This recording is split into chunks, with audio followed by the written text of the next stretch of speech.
নমস্কার, কেমন আছেন সবাই? মধুরিন্দম ব্লগে আপনাদের স্বাগত জানাই। শেষ পাতে একটু চাটনি না হলে বাঙালিদের খাওয়াটাই সম্পূর্ণ হয় না। সেই জন্য টমেটো আমসত্ত্ব খেজুরের চাটনি আপনাদের সঙ্গে শেয়ার করছি। প্রথমে একটা ভাজা মশলা তৈরি করে নিতে হবে।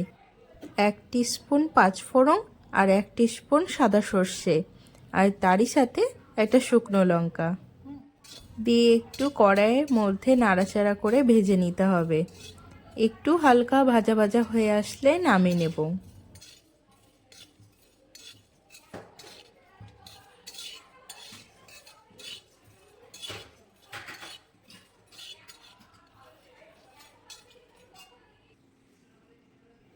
ওই কড়াইয়ে 1 চামচ সর্ষের তেলে 2 শুকনো লঙ্কা, 1 টিস্পুন কালো জিরে ফোড়ন দিলাম। দিয়ে একটু ভেজে নেড়ে চেড়ে টুকরো করে রাখা টমেটো দিয়ে দিলাম।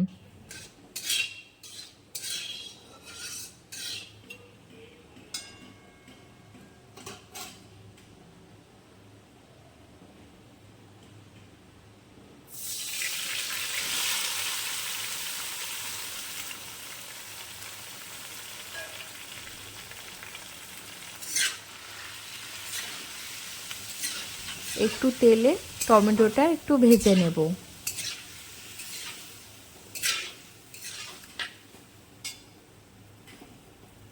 টমেটোটা একটু ভাজা ভাজা হয়ে আসলে পরিমাণ মতন লবণ, তারই সাথে হলুদ গুঁড়ো দিয়ে ঢাকা দিয়ে এবার রান্না হতে দেব।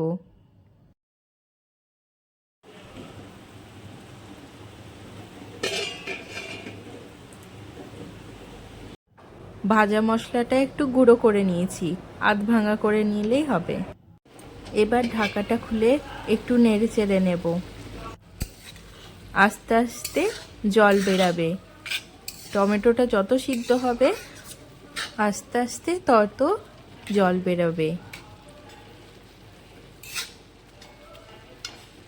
এইদিকে কিছু ড্রাই ফ্রুটস কেটে রেখেছি, কাজু, কিশমিশ, আমসত্ত্ব, খেজুর। এবার কাজু আর কিশমিশটা দিয়ে দেব। দিয়ে নেড়ে চেড়ে আবার ঢাকা চাপা দিয়ে দেব।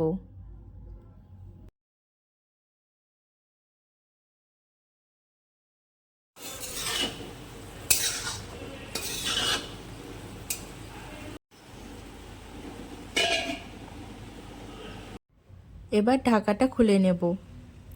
দেখুন টমেটোটা গলে কত জল বেরিয়েছে। এবার পরিমাণ মতন চিনি দিয়ে দেব।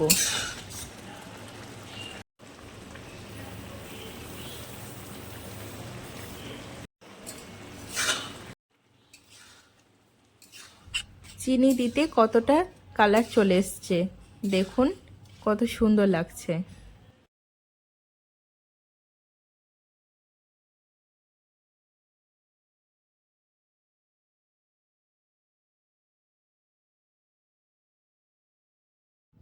নেড়ে চেড়ে এবার খেজুর আর আমসত্ত্বটা দিয়ে দেব। আগে যদি আমসত্ত্ব আর খেজুরটা দিয়ে দিতাম গরমে গলে যেত, ভালো লাগতো না। এবার গ্যাস বন্ধ করে ওই ভাজা মশলাটা দিয়ে দেব। দিয়ে ঢাকা চাপা দিয়ে রেখে দেব। দিয়ে আমাদের তৈরি হয়ে গেল টমেটো আমসত্ত্ব খেজুরের চাটনি। আজকের রেসিপিটি কেমন লাগলো অবশ্যই কমেন্টে জানাবেন। ভালো লাগলে লাইক করে দিবেন। ভালো থাকবেন, সুস্থ থাকবেন আর সাবস্ক্রাইব করতে ভুলবেন না। ধন্যবাদ।